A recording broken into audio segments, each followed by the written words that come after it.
Hello friends, मैं अंबिका कुमारी और आप देख रहे हैं लेट्स लर्न विथ अंबिका। कैसे हैं आप सभी? उम्मीद है बहुत अच्छे होंगे और अपनी तैयारी को बेहतर कर रहे होंगे। तो ये मेरा टैगलाइन रहता है। पर आप सभी का एग्ज़ाम यहाँ पे ख़त्म हो चुका है, बीपीएससी टीआरई 3 का। तो देखिए, सभी का एग्ज़ाम बहुत अच्छा गया है। जिस प्रकार से आप बातें कर रहे हैं, जिस प्रकार के आप मार्क्स बता रहे हैं, मुझे लगता है कि आप सभी का एग्ज़ाम में सिलेक्शन होना निश्चित है। तो देखिए, अब आगे क्या, जिनका होगा और जिनका नहीं होगा, दोनों के लिए ये बातें हो रही हैं। तो इसको तो आप छोड़ दीजिए समय के ऊपर, क्योंकि आपका 15 दिन के अंदर आपको रिज़ल्ट देखने को मिल जाएगा। तो आपको बहुत ज़्यादा इसको लेके स्ट्रेस्ड आउट होने की ज़रूरत नहीं है। अब आगे आपको क्या करना है, इस पर हम ज़्यादा फोकस करेंगे, क्योंकि आपका एक वेल प्लान्ड होना चाहिए, आपका एक स्ट्रैटेजी होना चाहिए कि आगे आपको किस प्रकार से अपनी तैयारी को रखना है। क्योंकि हमें इस इतने में संतुष्ट नहीं होना है, इतने बात तो आप जानते ही होंगे। तो देखिए, आपका बीपीएससी टीआरई 3 तो हो चुका है, टीआरई 4 की भी बातें की जा रही हैं कि सितंबर लास्ट वीक और अक्टूबर के फर्स्ट वीक में आपका नोटिफिकेशन आ सकता है। तो टीआरई 4 आपके सामने है। इसके बाद हम बात करें तो नवोदय विद्यालय जो है आपका, ये आपके सामने, क्योंकि नवोदय का भी आपको अगस्त में देखने को मिल सकता है नोटिफिकेशन। ठीक है, बहुत ही अच्छी जॉब है, आप सभी जानते हैं इसके बारे में, इसको किसी परिचय की मोहताज नहीं है ये।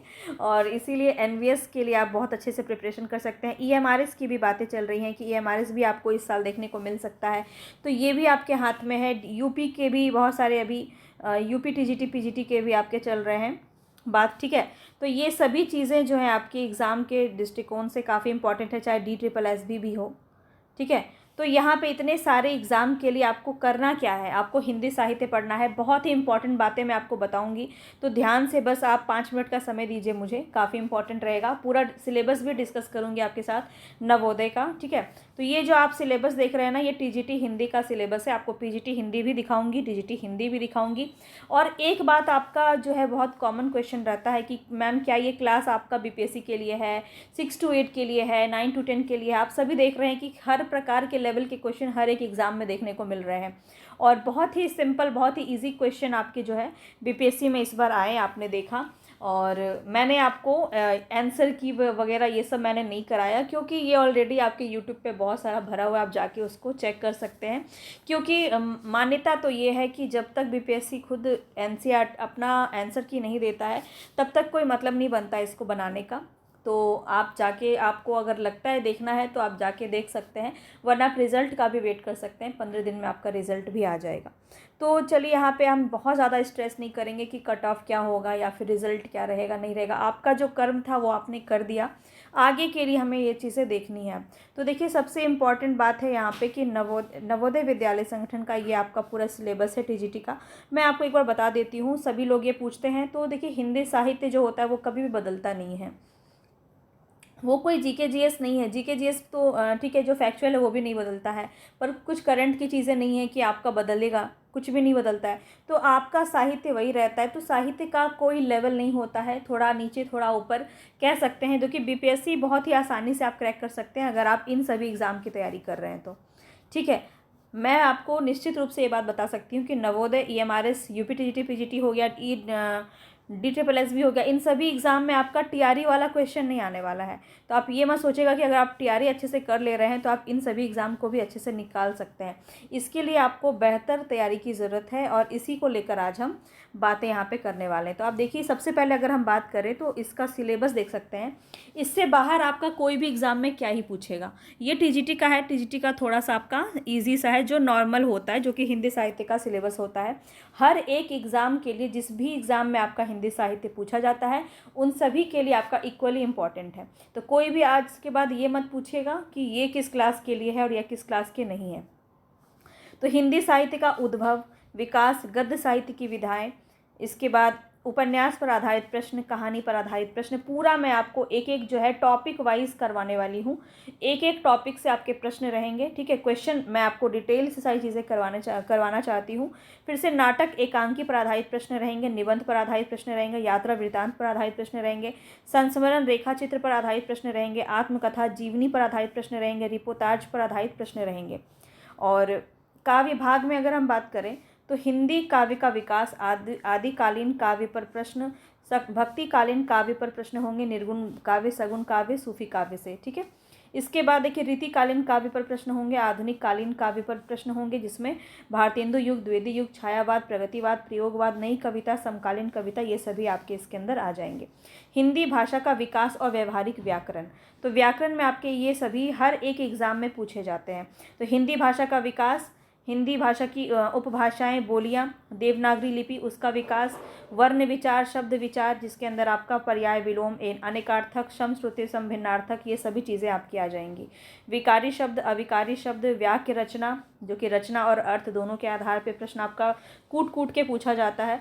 पद परिचय, ठीक है, ये सभी क्वेश्चन आपके बहुत बनते हैं। और अब जो है आपके ज़्यादातर आपको अलंकार, शब्द शक्ति, मुहावरे, लोकोक्तियाँ, अपठित गद्यांश, पद्यांश, हिंदी की जो संविधान में जो भाषा, संपर्क भाषा हिंदी, प्रयोजन मूलक हिंदी, कार्यालय हिंदी और मानक हिंदी, ये सभी जो है आपके यहाँ पे देखने को मिलती है। ये पूरी मैंने आपको जो इसकी पूरी PDF है मैंने आपको टेलीग्राम पे दे दी है, TGT की, PGT की, दोनों की, ठीक है। तो आप जाके अपने अपने सब्जेक्ट का देख सकते हैं, आप जिस भी सब्जेक्ट से बिलोंग करते हैं। तो यहाँ पे आपको पूरा मैं दे चुकी हूँ ये सभी चीज़ें। तो आप यहाँ पे हिंदी TGT का आप देख चुके हैं सारा सिलेबस। अब मैं आपको PGT का भी एक बार दिखा देती हूँ। वो आप अगर कर लेते हैं ना, TGT हिंदी और PGT हिंदी, तो आपका साहित्य का कोई भी एग्ज़ाम होगा आप उसको करने में सक्षम होंगे। तो मैंने एक ही बात आपको हमेशा कही है, आज भी कहूँगी, कि अपनी बस रफ्तार, अपनी धार को मजबूत कीजिए। जिस दिन आपकी धार नुकीली हो जाएगी, आपकी ज्ञान की धार जिस दिन नुकीली हो जाएगी, उस दिन आप हर एक लक्ष्य को भेद पाएंगे। और बस इसी बात को आपको ध्यान में रखना है कि धीरे धीरे ही आपका जो लेवल है वो इंक्रीज़ होता चलेगा। और पूरा एक एक टॉपिक मैं आपको यहाँ पे डिस्कस करूँगी, एक एक टॉपिक पे हम जो है चर्चा करेंगे, पूरा नवोदय विद्यालय के अकॉर्डिंग जो सिलेबस दिया हुआ है। अब मैं आपको PGT दिखा देती हूँ एक बार, उसको आप देख लीजिए, आपको बहुत अच्छे से समझ में आ जाएगा कि उससे बाहर आपका कोई भी एग्ज़ाम में कुछ भी नहीं पूछा जाएगा, क्योंकि बहुत सारी चीज़ें डिटेल में वहाँ पे दी गई हैं। एक बार हम उसको भी देख लेते हैं।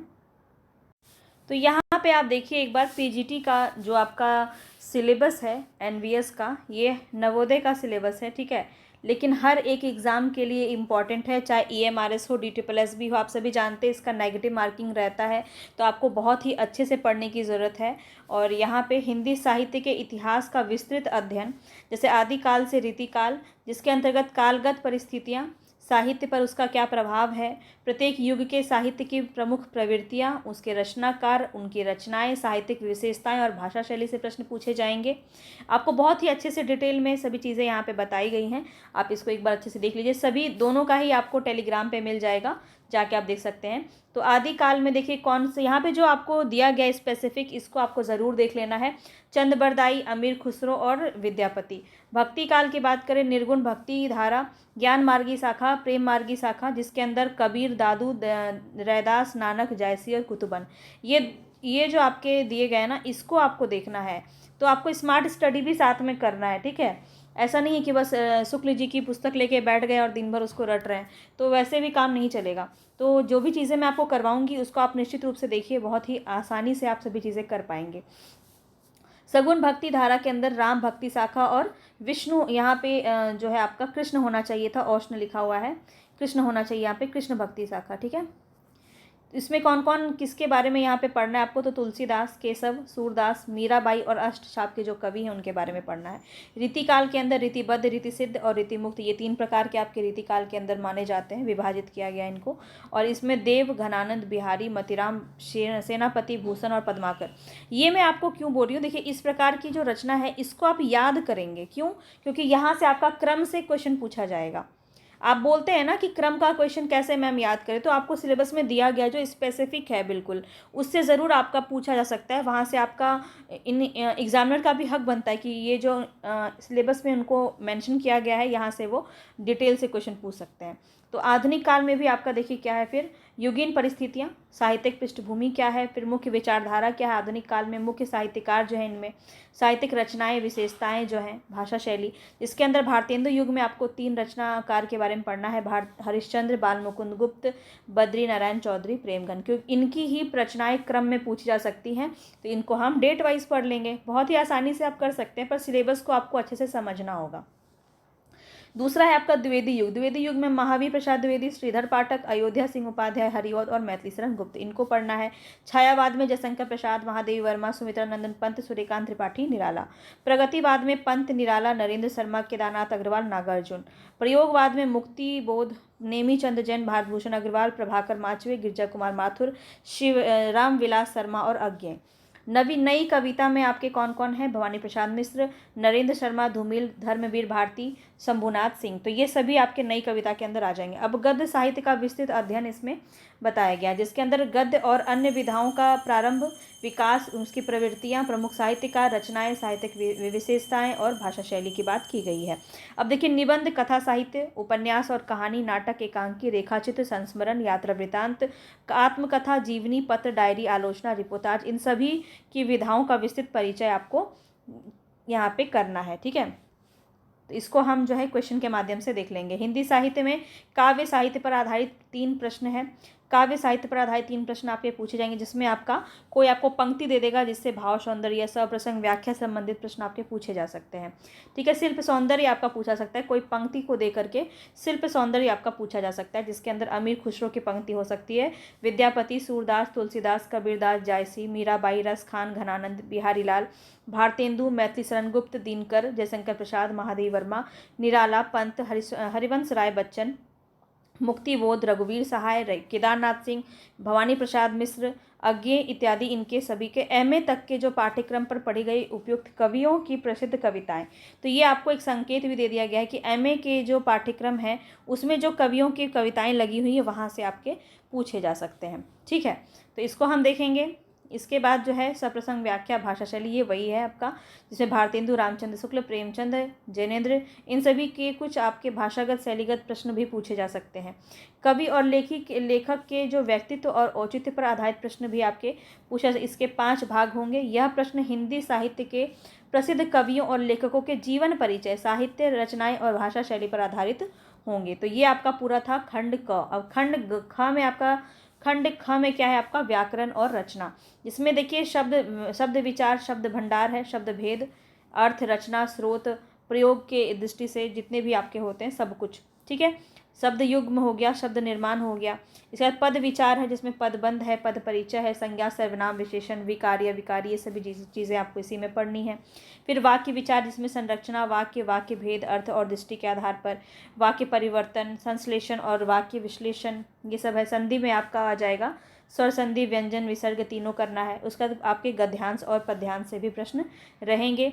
इसके बाद देखिए समसामयिक विषय, वर्णनात्मक विषय, सर्जनात्मक विषय और साहित्यिक विषय पर प्रश्न आपके रहेंगे। काव्य शास्त्रीय अध्ययन भी आपको करना है। इसमें साहित्य का अर्थ, स्वरूप, उद्देश्य, साहित्य की विविध विधाएं। तो ये जो आपको दिख रहा है ना, इतना सारा आपको लग रहा होगा कितना सारा सिलेबस है, तो ये सभी चीज़ें मैं आपको कंप्लीट करवाऊंगी। ठीक है, और इसमें जो है ये एक एक लाइन का है, इसको आप एक एक दिन में कंप्लीट कर सकते हैं, बहुत ज़्यादा कुछ बड़ा चीज़ नहीं है। रस मीमांसा, सभी रसों का ज्ञान, काव्य की आत्मा के रूप में रस की मीमांसा, किस प्रकार से किसको काव्य की आत्मा माना है, किन्होंने क्या माना है, यहाँ से एक प्रश्न बन सकता है। शब्द शक्ति से प्रश्न बन सकता है, काव्य गुण, काव्य दोष, छंद ज्ञान से, और अलंकार के जो है आपके तीनों भेद, यहाँ से प्रश्न बनेंगे। अब देखिए खंड ख क्या है। खंड ख में आपका लेखन कौशल और पत्रकारिता है, जिसमें पत्रकारिता से संबंधित विषय है, प्रिंट माध्यम, समाचार और संपादकीय, रिपोर्ट, आलेख, फीचर लेखन, साक्षात्कार, रेडियो व दूरदर्शन के लिए लेखन।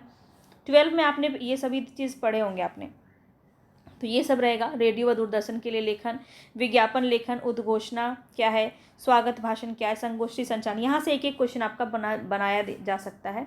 व्यवहारिक लेखन पर एक विषय पूरक शब्द रहेगा, जैसे व्यवहारिक हिंदी का स्वरूप, प्रयोजनमूलक हिंदी, उसके विविध आयाम, कार्यालय हिंदी और उसके विविध आयाम, प्रतिवेदन, अर्थ, प्रमुख तत्व, विशेषताएं, प्रकार, प्रतिवेदन लेखन, कार्यसूची तैयार करने का नमूना, कार्यवंशता, स्वरूप और निर्माण, ये सभी चीज़ें इसमें रहेंगी। सृजनात्मक लेखन एवं मौलिक अभिव्यक्ति पर एक विषय परक प्रश्न, कविता, कहानी, लघु कथा, डायरी लेखन आदि के रूप में दिए गए विषय पर कविता, लघु कथा संबंधी मौलिक रचना, कहानी व कविता का रूपांतरण। ठीक है, तो इस प्रकार के प्रश्न आपके पूछे जाएंगे। दक्षता के विकास हेतु एक विषय परक प्रश्न आपके पूछा सकते हैं। वार्तालाप की दक्षता के विकास के हेतु का संवाद लेखन से प्रश्न कुछ हो सकता है आपका। समसामयिक विषय पर द्वारा कहानी और कविता लेखन। तो ये थे आपके पूरे हिंदी के पीजीटी के पूरे सिलेबस, ठीक है। तो आप ये देख रहे हैं कि कितना कुछ है यहाँ पे आपका। पर इसको अगर हम डिवाइड करके करेंगे, अच्छे से कैटेगराइज करके करेंगे, प्लानिंग करके करेंगे, तो सभी चीज़ों को आसानी से कर सकते हैं। और ये सभी कुछ आपको फ्री में मिलने वाला है, ठीक है। फ्री क्लासेस आपको मिलेंगी। इसके कंटेंट, इसके जो नोट्स हैं, उसमें अगर मैं अकेले नहीं कर पाई और अगर मुझे कॉस्ट दे के किसी से करवाना पड़ा, तो मैं कुछ बहुत ही मिनिमम सा प्राइस आपके लिए रख सकती हूँ, ठीक है। मैं कोशिश करूँगी कि मैं इसे खुद से हैंडल करूँ। अगर मैं नहीं कर पाती हूँ तो मैं बात करूँ, लेकिन क्लासेस आपको फ्री में मिलेंगी, ठीक है। आप चाहे तो क्लासेस देख के अपने नोट्स बना सकते हैं, कोई दिक्कत नहीं है। लेकिन अगर बात किया जाए आपके जो नोट्स हैं, जो अगर मुझे बनवाना पड़ेगा तो फिर मैं अपने पैसे लगा के बनवाऊंगी, तो उसके लिए आपको कुछ पेड करना पड़ सकता है। लेकिन हिंदी साहित्य की मैं बात करूँ ना, तो आपको मतलब 4,000 से लेके 7,000 तक के आपके पेड कोर्स होते हैं। तो मुझे नहीं लगता कि इतना वर्थ इट है आपको देना, क्योंकि मैं अपने अनुभव से आपको बता रही हूँ। मैं कोशिश कर रही हूँ कि आपको सब कुछ फ्री में उपलब्ध कराया जाए। पूरी क्लासेस आपको फ्री में मिलेंगी। हाँ, कंटेंट में आपके कुछ कोर्स में पैसे लग सकते हैं और बहुत ही मिनिमम पैसे होंगे। अगर आपकी लाइफ का सवाल है और अगर आप इस चीज़ को चाहते हैं तो आप इसमें दे सकते हैं। पर अभी मैंने ऐसा कोई प्राइस फिक्स नहीं किया है, पर मैं कोशिश कर रही हूँ कि मैं खुद से ही इसको हैंडल कर पाऊँ, ठीक है। तो ये मैंने बात आप सभी के सामने रख दी। तो पेड कोर्स में क्या होता है, बहुत सारे लोग पूछते हैं कि कौन कौन सा अच्छा है पेड कोर्स या फिर, तो उसमें क्या होता है कि आप बंध जाते हैं और आप एक तरह से निश्चिंत भी हो जाते हैं कि आपको जो है, मैंने पेड कोर्स तो ले लिया, मेरा तो हो ही जाएगा, ये वाला सीन हो जाता है। मैंने बहुत सारी चीज़ें देखी हैं, बहुत सारे ऐसे जो हैं बहुत ही प्रतिष्ठित संस्थान से बहुत सारे कोचेज़ मैंने भी लिए हैं, बैचेस लिए हैं, और उसके अनुभव के आधार पे मैं आपको बता रही हूँ कि जितनी चीज़ें वो लोग यूट्यूब पे करवाते हैं ना, वो ज़्यादा अच्छे से करवाते हैं अगर देखा जाए बैच कोर्स के अलावा, ठीक है। बैच कोर्स में ज़्यादा एक बार आ जाने के बाद उन पर उतना ध्यान नहीं दिया जाता है। तो जितने लोग भी होंगे, मैं इन पर ज़्यादा नहीं जाऊँगी, लेकिन जितने लोग इस चीज़ को भोगे होंगे, वो महसूस कर रहे होंगे, मेरी बात को समझ पा रहे होंगे कि उनको फिर वो सेटिस्फेक्शन नहीं मिलता है जो सेटिस्फेक्शन वो चाहते हैं। जितना ये कोर्स में पैसा दे रहे हैं, 4,000 7,000, ठीक है, तो उस हिसाब से बहुत ही अच्छे से आपका तैयारी नहीं हो पाता है। तो ये तो बात की बात है। चलिए, अभी हम आपको यही बताना चाहते हैं कि ये सभी चीज़ें आप करके, इतनी तैयारी आप करके जो है किसी भी एग्ज़ाम के लिए बहुत ही अच्छे से अपनी तैयारी कर सकते हैं, ठीक है। तो चलिए, इसी नोट के साथ कि सभी को हम अच्छे से, और ये क्लासेस कब से आपकी शुरू होंगी, तो 26 जुलाई से आपकी इसकी क्लासेस शुरू हो जाएंगी, ठीक है। 26 जुलाई से। तो निरंतर आपको बने रहना है। आपको फ्री में क्लासेस मिल रही हैं, पर सबसे बहुमूल्य चीज़ जो है वो होता है समय, और वो समय आपको यहाँ पे देना पड़ेगा, बिल्कुल रेगुलर होके देना पड़ेगा, ठीक है। तभी आपका कुछ हो सकता है। 10 दिन पढ़ के कोई भी एग्ज़ाम, कोई भी आदमी सिलेक्शन नहीं ले सकता, नहीं ले पाओगे। तो आपको विस्तृत जानकारी आपको होनी चाहिए किसी भी चीज़ की। अच्छे से प्लानिंग करके पढ़ेंगे तभी आप सिलेक्शन ले सकते हैं। बाद में रोने से कोई फ़ायदा नहीं है। बाद में आप आओगे मेरे पास कि मैम इसको जो है एक ही दिन में करा दीजिए सारा कुछ रिवीजन, तो ऐसा पॉसिबल नहीं है। मैं लेके भी आऊँगी तो वो आपके लिए सफिशिएंट नहीं होगा। तो इसीलिए मैं आपको बोल रही हूँ कि स्टार्टिंग से आपको करवाया जा रहा है, सभी चीज़ें आपको स्टार्टिंग से कराई जा रही है। और ये आपके बीपीएससी के लिए तो छोड़ ही दीजिए, बीपीएससी में आप बहुत ही आसानी से स्कोर कर सकते हैं। इतना लेवल तो आपका मैंने बना दिया है और आगे भी बना दूंगी, ठीक है, कि बीपीएससी को आप आसानी से क्रैक कर सकते हैं। और जो आपके अच्छे लेवल के क्वेश्चंस पूछे जाते हैं, जिसमें नेगेटिव मार्किंग होती है, बहुत अच्छे लेवल से आपको पढ़ना पड़ता है, उसके लिए भी आपका बहुत ही इक्वली यहाँ पे आपको इम्पॉर्टेंट रहेगा। तो इसी के साथ मैं आज क्लास को यहीं पे एंड करती हूँ। आप सभी को जो भी आपका जो भी आपको पूछना हो आप मुझे कमेंट बॉक्स में पूछ सकते हैं। पसंद आया होगा तो लाइक शेयर कर दीजिएगा, ज़्यादा से ज़्यादा लोगों तक पहुंचाइए। शेयर तो आप कर ही सकते हैं, इसमें कोई पैसा नहीं लगता है। शेयर करके वीडियो को लाइक कर दीजिए। मिलेंगे फिर से, धन्यवाद।